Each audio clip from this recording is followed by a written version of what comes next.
Kembali masih bersama saya Ulfolia, pemirsa kembali kami sampaikan 3 berita utama Kaltim hari ini.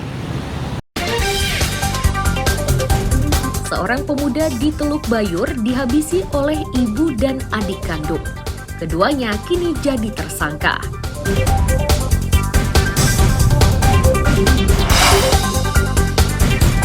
Dinas Perhubungan Samarinda semakin tegas. Kendaraan salah parkir digembosi dan diderek ke kantor dinas.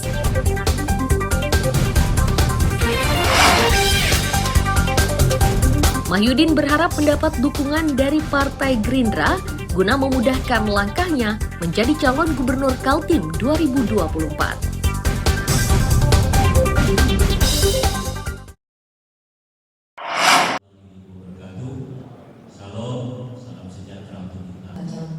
Mahyudin Rabu siang menyambangi sekretariat Partai Gerindra Kaltim di Samarinda.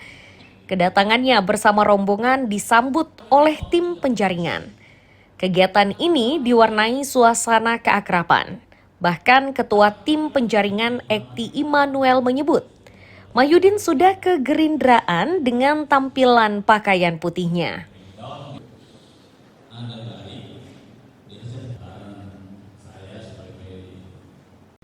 Diakuinya calon yang telah mengembalikan berkasnya sebanyak 3 orang.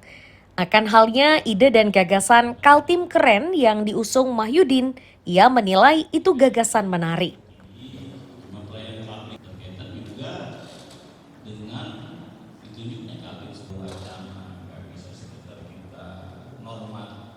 Iya, beliau sekarang kan sudah putih bajunya. Artinya itu kemungkinan bisa terjadi, Pak ya? Bisa terjadi. Jadi baju putih ini warnanya biru, bisa koalisinya putih sama biru kayaknya. Oke. Sampai hari ini kan sudah ada 3 kandidat Pak yang mendaftar. Bagaimana terakhir menurut Bapak gagasan Kaltim Keren yang dibawa oleh Pak Mahyudin untuk Kaltim di periode 2024-2029? Luar biasa, beliau tokoh muda seperti saya sampaikan tadi. 2001 menjadi wakil bupati termuda, beliau sudah komplit ini, eksekutif, legislatif di dia semua. Nah, itu jadi apa yang dia sampaikan masuk akal semua terkait Kaltim Keren.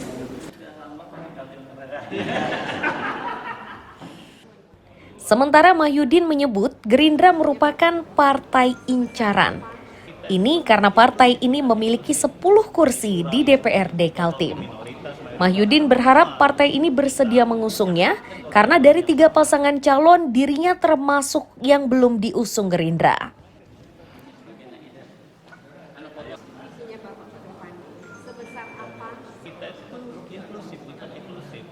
Jadi pluralisme itu dikotomi minoritas, mayoritas, semua kita punya hak dan kewajiban yang sama. Kalau saya baca di media yang calon 3 aja, tadi juga laporannya 3. Pak Rudi kan sudah punya Golkar, ya kan, bisa ngusung sendiri. Pak Isra pernah diusung Gerindra, ya giliran lah ganti-gantian. Banyak ya, tapi harapan kita yang paling utama Gerindra, karena Gerindra kan punya 10 kursi. Kita tinggal nambah 4-5 udah running kan, nambah 1 udah running kan. Kan ada 3 partai besar di sini yang punya kursi banyak, ya kan. Yang 1 calon udah punya partai besar, ya udahlah, yang Gerindra ke kita aja lah, ya kan begitu. Terima kasih banyak Pak. Assalamualaikum.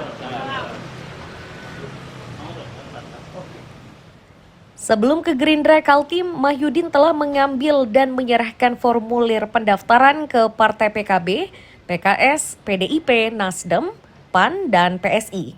Amir Hamzah dan tim liputan melaporkan dari Samarinda.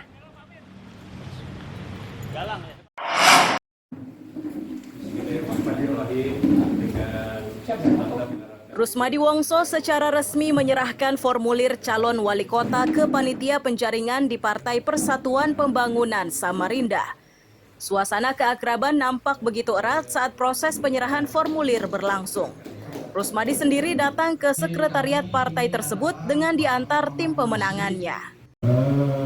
Dan wakil kepala daerah, panitia. Rusmadi menyatakan pengembalian tersebut sebagai bentuk keseriusannya melamar partai berlambang Ka'bah tersebut. Ia menyebut niatan maju menjadi bakal calon wali kota ini karena didorong keinginan untuk menjadikan Samarinda lebih baik. Ketua untuk 2029 pertama ini adalah kemudian Samarinda ini sebagai sebuah kota yang bersih kita semua. Alhamdulillah pada hari ini saya Rusmadi Wongso dengan niat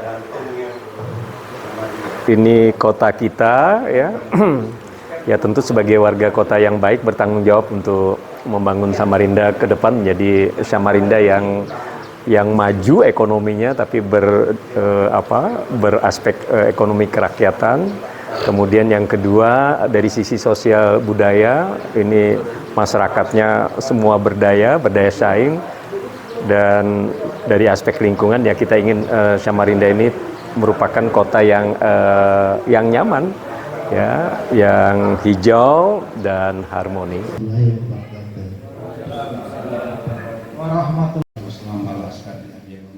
Tim penjaringan P3 M. Nasri menyebut partainya telah menyerahkan 9 lembar formulir pencalonan.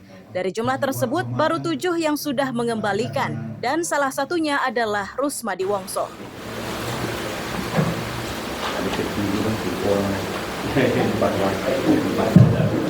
Baru 7, yang sisanya itu kan kita anggap ini karena tidak mengembalikan gitu kan.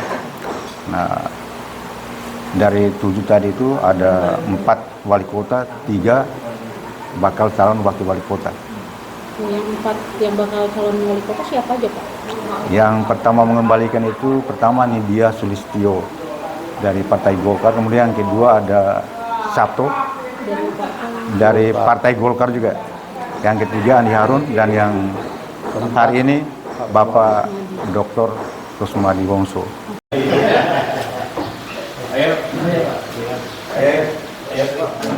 Rusmadi berharap partai ini nantinya yang menjadi salah satu perahu pengusungnya sebagai calon wali kota Samarinda periode 2024-2029. Ia berharap seperti itu karena dirinya dengan pengurus P3 cukup dekat.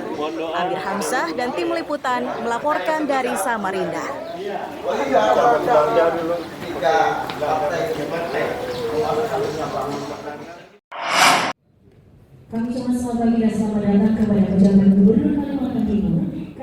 Penjabat Gubernur Kaltim Rabu siang menghadiri dialog publik yang digelar Humas Polri di Balikpapan.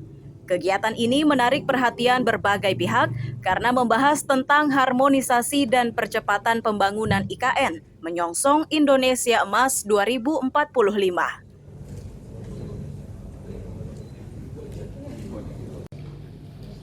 Kabiro PID Divisi Humas Polri, Brigjen Pol Cahyono Saputro menyatakan tujuan diskusi adalah untuk membuka wawasan. Polisi juga berharap pembangunan IKN terus mendapat dukungan semua pihak agar prosesnya berlangsung aman dan lancar. Ya tentu dibersamai dengan komunikasi penyampaian informasi yang benar dan baik, informasi yang tersampaikan kepada publik. Yang tentunya diperlukan dengan Polri dan sama dengan TNI dan stakeholder yang lainnya. Selama ini tentang pembangunan ini cukup kondusif, dan kita berdoa juga bahwa depannya ini bisa dikondusif dan apa yang menjadi agenda 2045 Indonesia Emas ini bisa tercapai. Kita bahas pada hari ini terkait dengan harmonisasi untuk mencapai Penjabat Gubernur Akmal Malik menilai diskusi semacam ini sangat penting. Namun ia meminta ini tidak sekadar wacana dan retorika. Ia berharap orkestrasi nyata tentang arti kenyamanan, kedamaian, dan kebersamaan, dan itu harus dilakukan semua pihak.